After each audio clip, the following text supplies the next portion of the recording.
北约逼近俄罗斯家门口，瑞典领军驻芬兰，5000精锐秋季军演震慑莫斯科。乌军突袭震慑俄后方，俄罗斯最大天然气设施陷入火海。红军村战线告急，乌军空降突袭俄军据点，铁路成焦点战场。南线激战升级，乌军击毙俄第18集团军司令之子，莫斯科震动。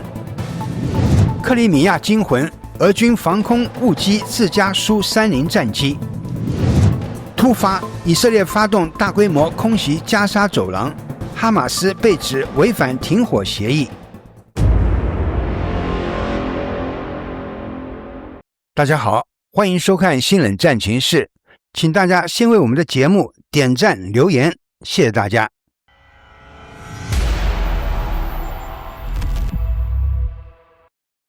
据赫尔辛基新闻报爆料，瑞典国防大臣波尔松荣近日亲口证实，由瑞典主导驻扎在芬兰拉普兰地区的北约联合陆军旅将于今年秋季展开首次大型军演。这支部队的目标非常明确，对俄罗斯不断扩张的军事行动进行威慑。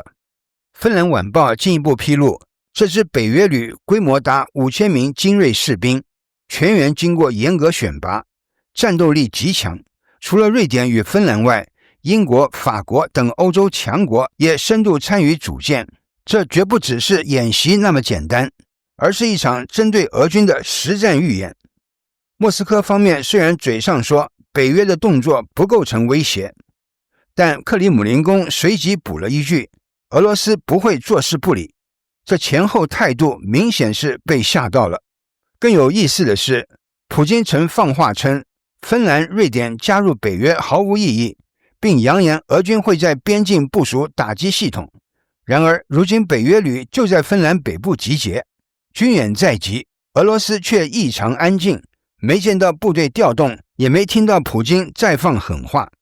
整个欧洲的神经都绷紧了，北约一步步逼近俄罗斯家门口，这场秋季军演恐怕只是开端，真正的对峙才刚刚开始。自9月初以来，俄军无人机与战机频频闯入波兰、罗马尼亚、爱沙尼亚等北约成员国领空，不仅迫使多座主要机场紧急关闭，更被视为一次次试探北约防线的挑衅。面对不断升级的空中威胁，北约与欧盟终于联手出招，要在全欧洲筑起一堵反无人机防护墙。10月15日，布鲁塞尔成为防务风暴的中心。北约防长会议刚刚落幕，秘书长马克吕特宣布，北约即将实施一系列新反无人机措施，全面提升成员国防空与应变能力。他强调，我们要更快、更强、更精准地应对任何来自空中的威胁。几小时后，欧盟防长们也召集紧急会议，正式启动欧洲无人机防御倡议。这一计划最初名为反无人机防护墙，如今升级为欧洲层级的战略项目，目标是在2027年前建立覆盖整个欧洲的无人机防御体系。欧盟官员透露，完整方案将在即将举行的欧盟峰会上对外公布。北约方面也动作频频，吕特表示，北约已经开始测试综合防空系统，以便快速探测、锁定并摧毁敌方无人机。北约转型司令部司令、法国海军上将皮埃尔·万迪耶透露，北约将很快向成员国提供经过实战验证的反无人机解决方案目录，并在包括爱沙尼亚在内的多个国家展开系统级演练。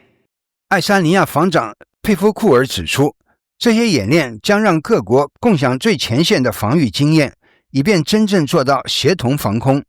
除了防空议题，援助乌克兰依然是会议的另一核心。美国防长赫格塞斯抵达布鲁塞尔时直言，和平来自实力而不是口号。他敦促欧洲与加拿大盟友在珀尔计划框架下加大投入，让基辅能够用欧洲资金采购美制武器。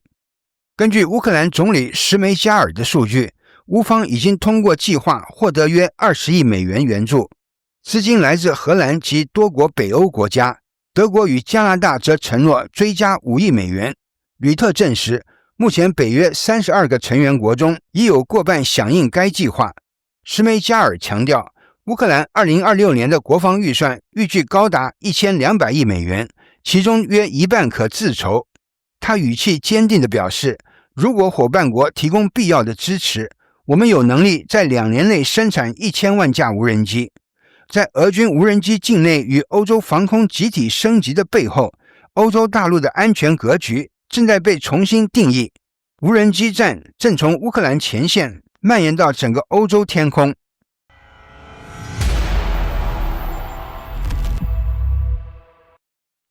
乌克兰对俄罗斯能源系统的连环打击正在引发一场深层震荡。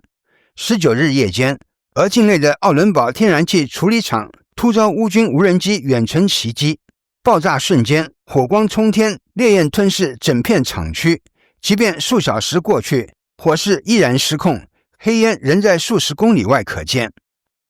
根据开源情报技术的卫星监测数据，奥伦堡上空被浓烟笼罩，大火持续燃烧至今。这座年产450亿立方米天然气的巨型工厂是俄罗斯能源体系中最关键的枢纽之一，如今被炸成火海，势必对俄罗斯的冬季供暖与天然气出口造成严重冲击。有现场视频显示，从城市远处都能看到熊熊火光在夜空中闪烁。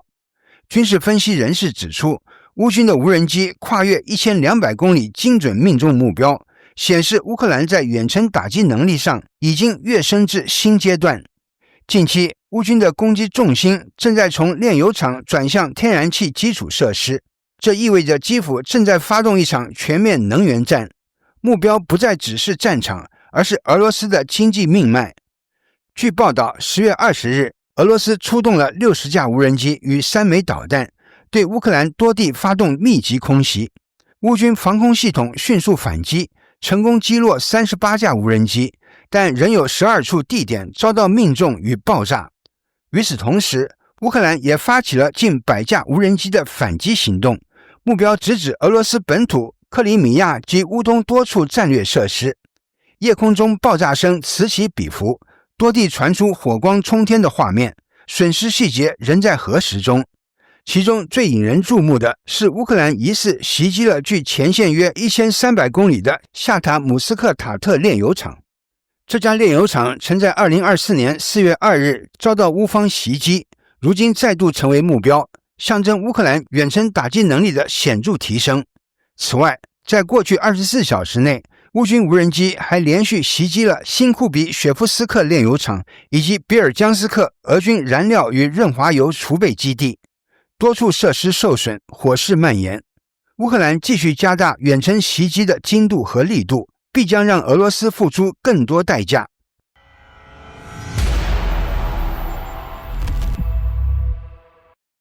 俄乌前线的硝烟愈发浓烈，最新战报显示，红军村方向的战事全面升级，乌克兰部队在激烈交火中成功摧毁了俄军部署在铁路沿线的多个阵地。据诺尔报告披露，当地时间10月19日前后，乌克兰空降部队加入了红军村方向的战斗。此轮行动的重点目标是盘踞在铁路一带，试图向乌东重镇渗透的俄军侦察小组。乌军在完成地面排查后，果断出击，多架 FPV 无人机从低空掠过，精准命中目标。从战场画面来看，铁路附近升起浓浓黑烟，爆炸声此起彼伏，俄军的集结点被彻底摧毁。乌克兰方面表示，此次袭击成功挫败了俄军的渗透行动，但前线压力仍在持续上升。红军村周围的防线面临俄军多方向的包抄与试探，一些俄方频道甚至宣称郊区已出现巷战，不过这一说法尚未得到权威消息源的证实。目前，乌军多支部队正在全线阻击俄军攻势。由于红军村周边铁路是交通枢纽、补给通道与装甲转运线的核心，交火强度明显高于其他地区。有分析指出，谁控制了红军村，就能掌握这一带的后勤命脉，因此这场战斗的激烈只会不断升级。与此同时，乌克兰对俄罗斯铁路系统的远程打击正在持续扩大，几乎与近期针对炼油厂的空袭同步进行。这些袭击直接削弱了俄军的物资运输能力，并冲击了俄罗斯国内的货运体系。俄罗斯铁路公司首席执行官奥列格·别洛泽罗夫在最新讲话中承认，公司货运量正在下降，可能不得不启动裁员计划。据数据显示，2024年俄罗斯铁路公司的净利润暴跌9倍，从2023年的1183亿卢布跌至仅139亿卢布。这不仅是经济数字的崩塌，更反映出俄军战争资源供应链正遭到系统性削弱。另一条令人关注的情报来自白俄罗斯，多家情报机构报道称，白俄在9月的2周内向莫斯科运送了多达70列火车的弹药物资，这些列车中包括了冰雹多管火箭系统所需的炮弹，总重量高达4500吨。虽然白俄罗斯官方尚未对此作出回应，但如果消息属实，这意味着白俄将成为继朝鲜与伊朗之后又一个直接向俄方提供武器援助的国家。此前，白俄多次否认参与俄乌战争的军事支持，但此次情报显然将其处境更加敏感。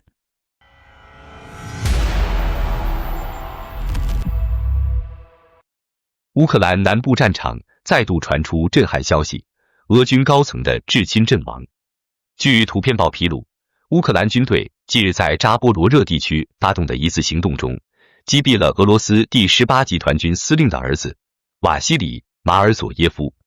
这名年轻军官隶属于俄军号称精锐的第7空降师，军衔为中尉，担任排长职务，如今已确认战死。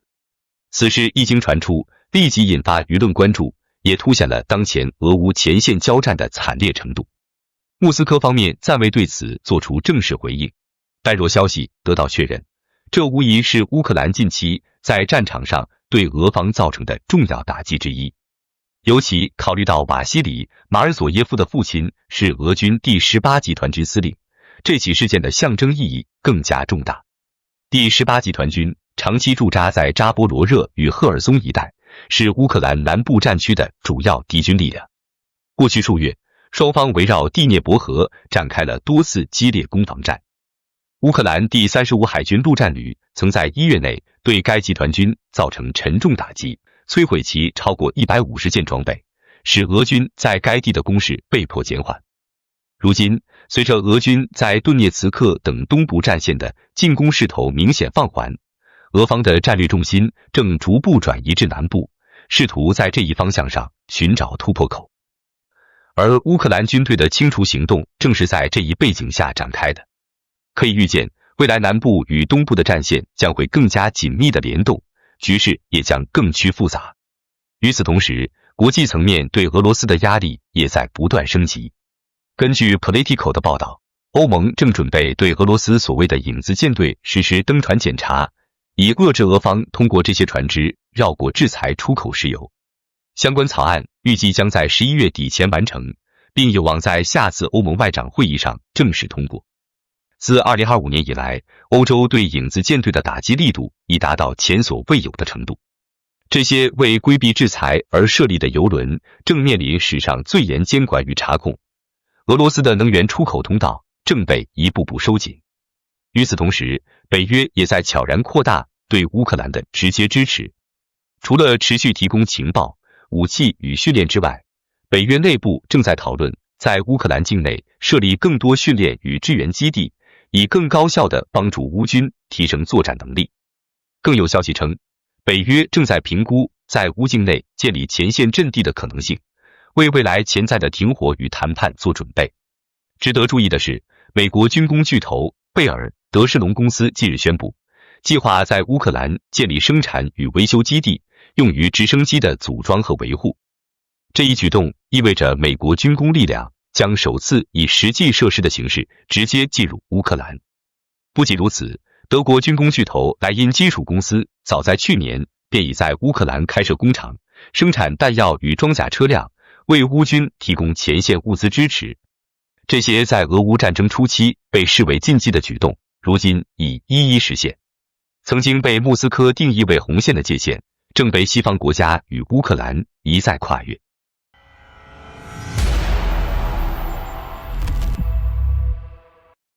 克里米亚上空，一场惊心动魄的误击悲剧再次揭露了俄军的混乱。俄罗斯防空系统竟在10月17日误将自家苏 30SM 战机击落。据多方消息来源证实，包括基辅独立报和乌克兰国防部，事件发生在克里米亚上空。当时俄军正在紧急拦截一批来袭的乌克兰无人机。混乱之中，防空系统误判目标，竟然锁定了自家的苏 30SM 战机，并在瞬间发射导弹击中目标。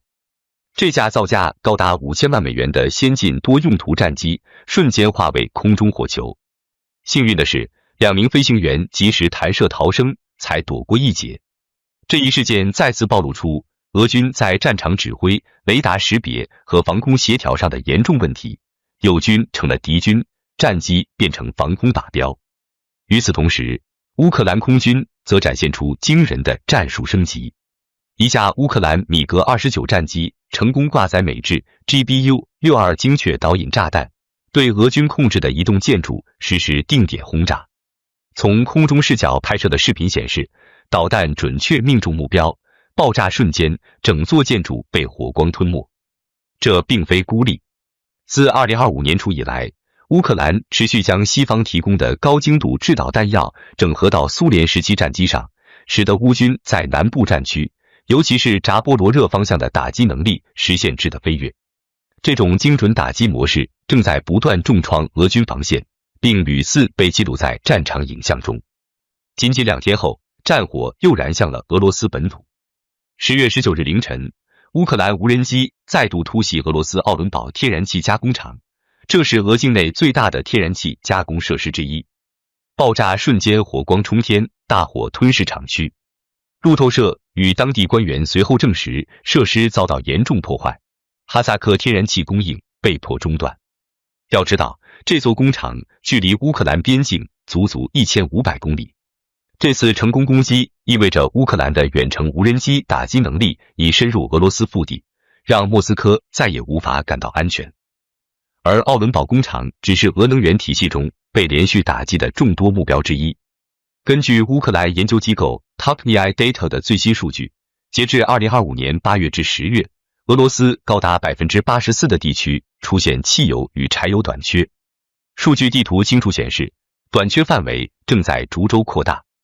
原因不难理解，乌克兰的无人机频频袭击俄方炼油厂与能源储备中心，导致供应链中断，燃料价格飙升至15年来的最高点。汽油贵了，运输难了，面包价格也开始上涨，甚至有人直言，这或许正是俄罗斯经济崩溃的前兆。经济学人也揭露了一项令人震惊的数据，在2025年中期的统计中，没有1名乌克兰士兵阵亡，就有约5名俄罗斯士兵被击毙。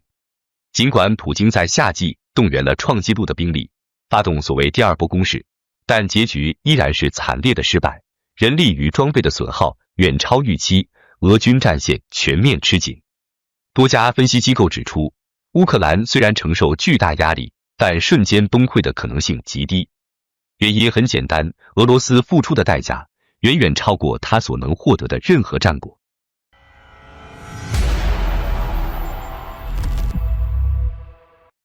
以色列与哈马斯之间的火药味再次被彻底点燃。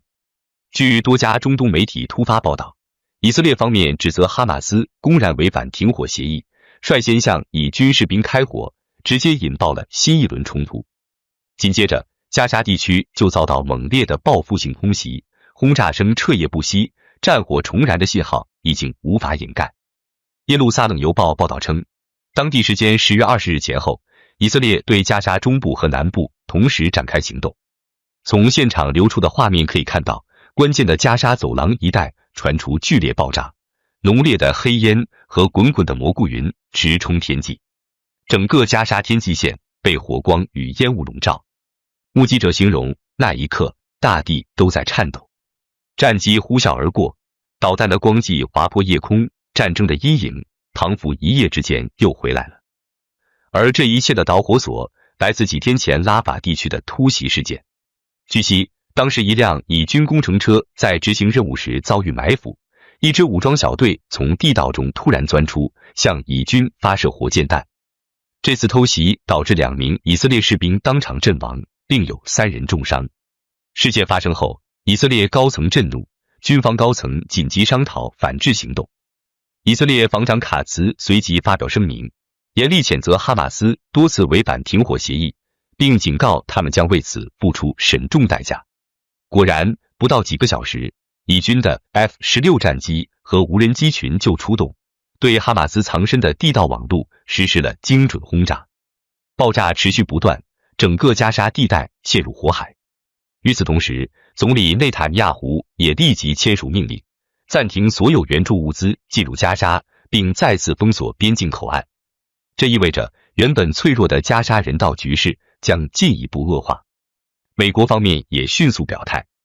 华盛顿发布的官方通报称，哈马斯确实违反了停火条款，并试图重新夺取加沙的控制权，甚至对当地居民发动袭击。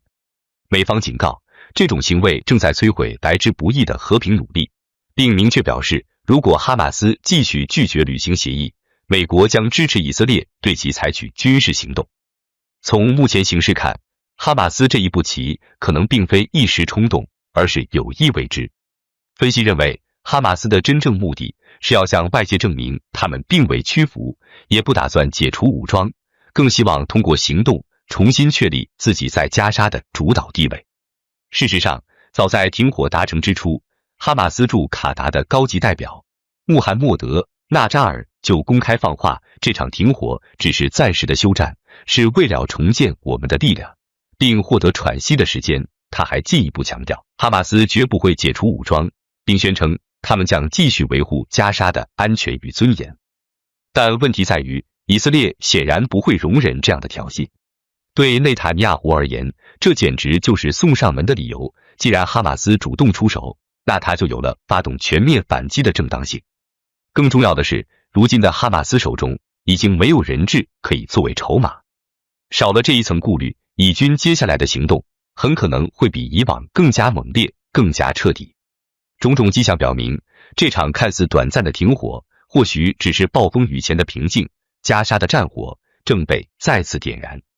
好的，感谢您一口气看到最后了，这是对我们最大的鼓励和支持。要看最全面、最及时准确的战场热点报道更新，就请每日锁定新冷战情势。如果您喜欢我们的节目，也请您点赞、留言、订阅，把视频分享出去，让更多的人看到这个节目。想要赞助我们的朋友，可以打开超级感谢打赏赞助，帮助我们能持续做出更多好节目。谢谢大家。